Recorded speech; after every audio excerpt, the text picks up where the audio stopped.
Tonight, many Tennesseans are remembering President Jimmy Carter for his bipartisanship and service to others. News 2's Audrey Mayer has more on what people here remember about his legacy.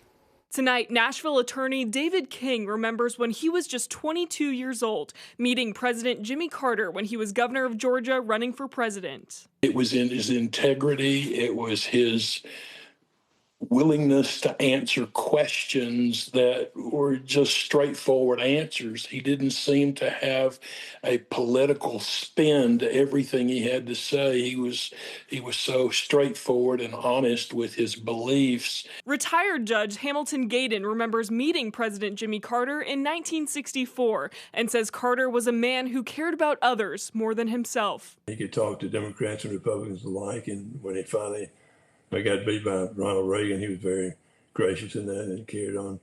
And after he was out of office, he carried on his spirit as being a kind person and a giving person. Tennessee Democratic Party Chair Hendrell Remus says he remembers Carter as a faith who lived his life caring about the betterment of others, striving for peace among nations.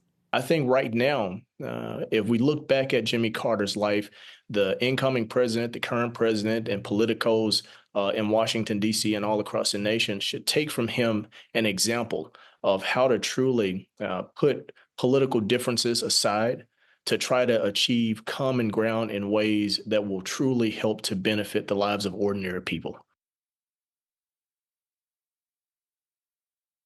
Had a great relationship with Tennessee, adding then Speaker Ned McWhorter was one of the first to endorse him when he was running for president. Kenley? Thanks so much, Audrey.